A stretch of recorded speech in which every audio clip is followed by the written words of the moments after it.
Has the modern interpretation of jihad changed in any way? Because for most people today, jihad means just one thing, doesn't it? It means fighting and the physical struggle. The scholars of Islam in the past, they all agreed that jihad means fighting against the non-Muslims, yes, but not just for the sake of enforcing them to be a Muslim, but to make the word of Allah the highest by removing the obstacles from the implementation of the Sharia and from the call to Islam to spread across the world. From your interpretation of the Prophet's life, I mean, is it permissible at any time in jihad to attack non-combatants? If I just cut straight to the point, the argument of Islamic terrorists is this. If you choose a government that represents you and they decide to bomb a country or kill people, then you have blood on your hands. It's like hiring, for example, a murderer. You know, if I pay a murderer to go and kill someone, it's not just the murderer that's blameworthy. I share that blame. So if you say by non-competence, these people are voting for a government that is carrying out crimes, then they share the blame. And then obviously in their eyes, of the Islamic terrorists, they are blameworthy. These ideas are abhorrent to Muslims and non-Muslims and would have been unrecognizable to Muhammad. For him, the concept of jihad was not just simply about killing and war, but it was about striving to improve yourself in the eyes of God.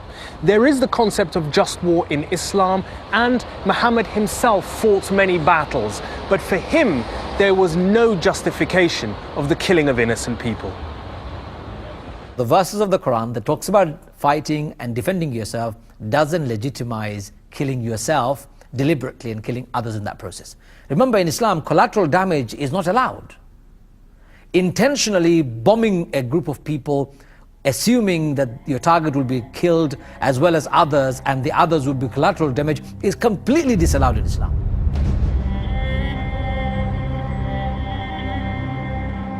Muhammad's peaceful jihad was now about to come to fruition. Under the terms of the Treaty of Hudaybiyah, he could embark on a journey that would take him back to the city of his birth, the city he had left nearly 7 years ago as a refugee, penniless and in fear of his life.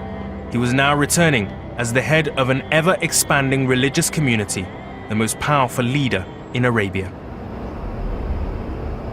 In February of 629, Muhammad agreed with the Quraysh to be allowed back into Mecca in order to visit the Kaaba. The Quraysh agreed to allow Muhammad and his followers into the Kaaba for 3 days. And yet, during that time, it marked a change in people's perceptions towards Muhammad and his followers. The people of Mecca saw the Muslims enter the Kaaba and they observed how well behaved they were, how sincere they were, and it was important because it showed that slowly but surely the stranglehold of the Quraysh in Mecca was beginning to crumble. A year later, the Quraysh broke the truce by attacking one of Muhammad's allies. It was a fatal mistake. In January 630, the Prophet gathered a massive army of 10,000 men and marched towards Mecca.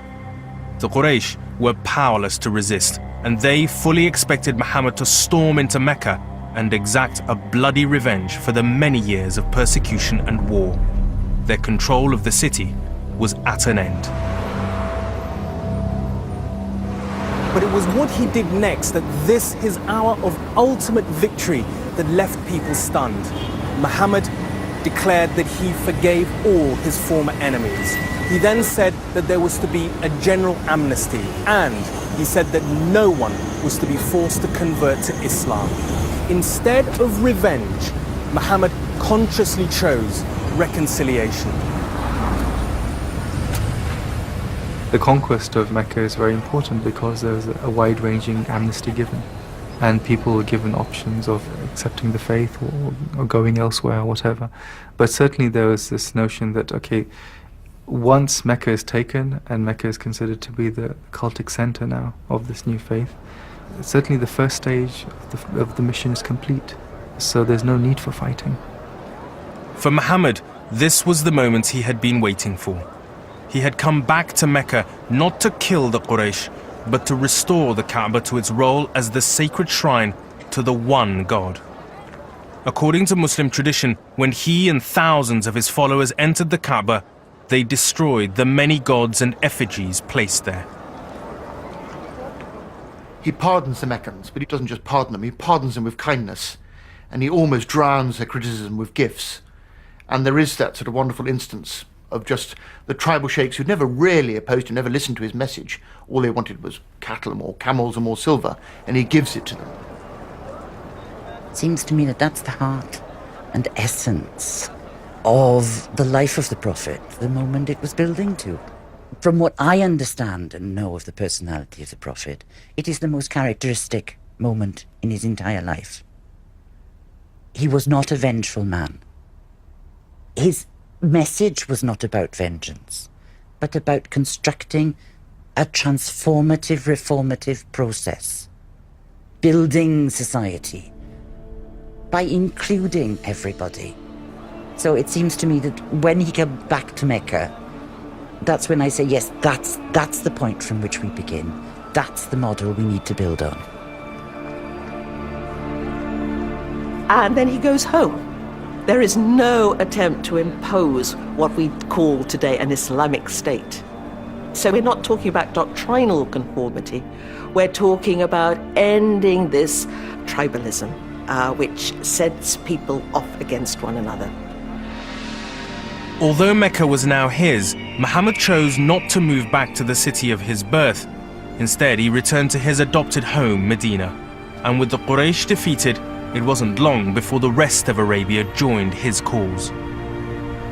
Muhammad's bloodless conquest of Mecca was clear proof that his movement was succeeding.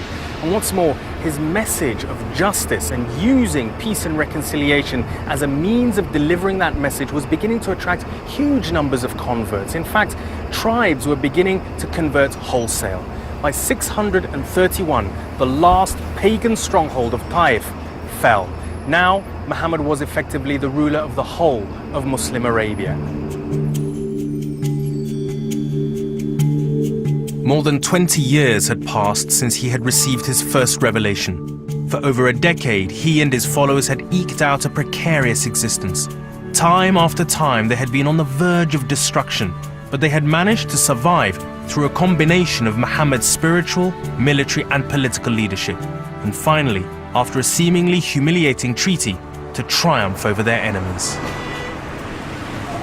Muhammad expressed and exemplified the qualities that we now see universally are characteristic of a good leader and a leader for good. Enthusiasm, integrity, then the combination of toughness and demandingness and fairness is very important in leaders universally, and Muhammad had all those attributes very clearly. I think warmth, humanity, kindness is important too. And again, if you look at the traditions of the life of Muhammad, there are plenty of examples where he showed those kind of humane qualities.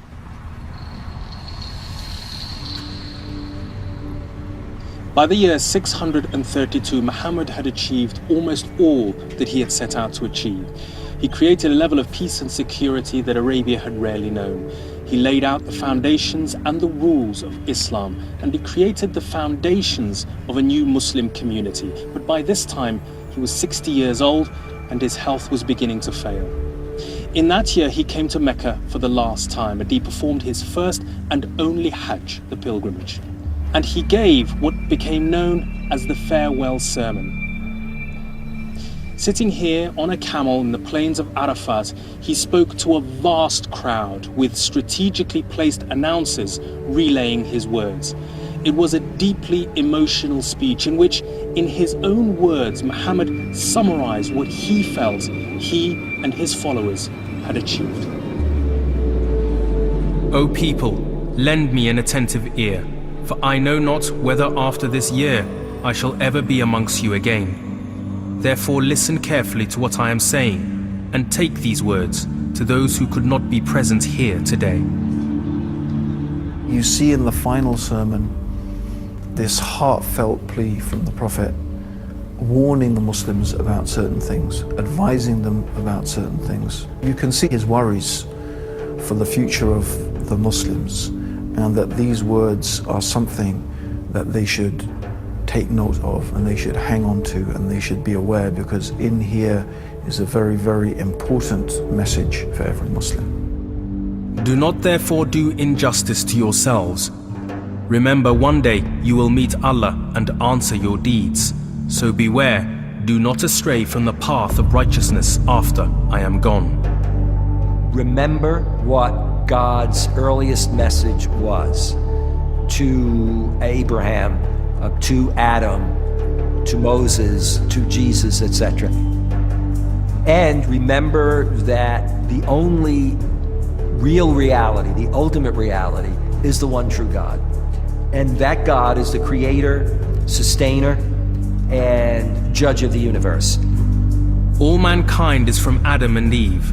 An Arab has no superiority over a non-Arab, nor a non-Arab has any superiority over an Arab. Also, a white has no superiority over black, nor a black has any superiority over white, except by piety and good action. He's saying all humans are one. God has called you from the tribalism of paganism and its pride in ancestors. But remember, all men come from Adam, and Adam came from dust. And then he quotes these words from the Quran, which really speak to our time. "O people," God says to humanity, "we have formed you from a male and a female, and have formed you into tribes and nations, so that you may get to know one another. Not so that you may fight or oppress or occupy or convert or terrorize, but so that you may get to know one another." All those who listen to me shall pass on my words to others, and those to others again. And may the last ones understand my words better than those who listen to me directly. Be my witness, O Allah, that I have conveyed your message to your people. And he asks them, "O people, O Muslims, have I fulfilled my mandate to you?" And they cry, "Nam." Yes, and it rings around. And he asks them 3 times, "Have I?" And each time they reply, "Nam." And I think it's a most moving moment. Well, that's his summation of his life. So he emphasizes all the principles that he's been teaching for the last 23 years. He says, for example, there's no difference between Arab and non-Arab. Look after your family. So it's kind of summation of his life. If you did nothing else but simply read the last sermon, you will get the essence of the life of Muhammad. The Prophet's final sermon sets the agenda for modern contemporary Muslim society. It shows where we've failed, and it shows where we have to try to get to. It sums up the transformative mission that was the life of the Prophet. After his farewell pilgrimage, Muhammad returned to his small house in Medina, exhausted. He had begun to have headaches and fainting fits. He tried to attend public prayers in the mosque, but he was more and more confined to his bed where Aisha nursed him. One day, he appeared to get better, and the news spread like wildfire around the oasis. But it was only a brief reprieve. On the 8th of June, 632, Muhammad died in the house of his wife, Aisha. The news stunned his followers. Some refused to accept the truth. Panic began to take hold. How could the messenger of God be dead? His closest companion, Abu Bakr, calmed their fears, reminding them that Muhammad had never claimed to be anything other than a mere mortal, and that only God is to be worshipped, not Muhammad. He was buried here, next to his mosque, his face turned towards Mecca, a practice still common today among Muslims.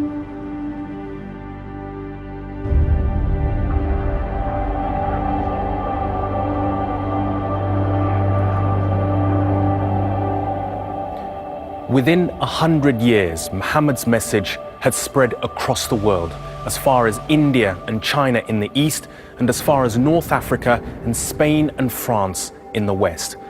But in many ways, his struggle for a peaceful jihad was already in tatters. Within just a generation of Muhammad's death, his closest companions and family were already squabbling, breaking out into open and bloody warfare that led to the deep schism that still exists within the Muslim world today between Sunni and Shia. But today, Muhammad's message seems under threat like never before.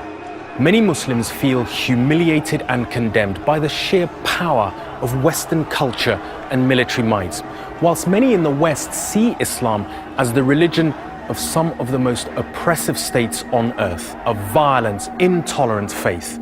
But the question is, how much of this can be blamed on Muhammad himself? Muhammad left the world with three things: his faith in God, the example of his own life, and above all else, the Quran itself. Now, people will always choose and highlight those aspects of his life they want to support their own arguments whilst ignoring the rest. But if we examine his life in total, we find that he left Arabia a better place than he found it. When faced with persecution, he chose to suffer rather than to retaliate. Although he fought many military battles, he turned his back on war when he could. His ultimate victory came through peace, not through conflict. And with that victory, he chose the path of reconciliation rather than revenge. And finally, in his farewell sermon, Muhammad left us with the most important lesson of all, that we are all equal, Arab and non-Arab, Muslim and non-Muslim, a universal message that is as relevant today as it was in 7th century Arabia. And it seems to me that this is the true legacy of the life of Muhammad.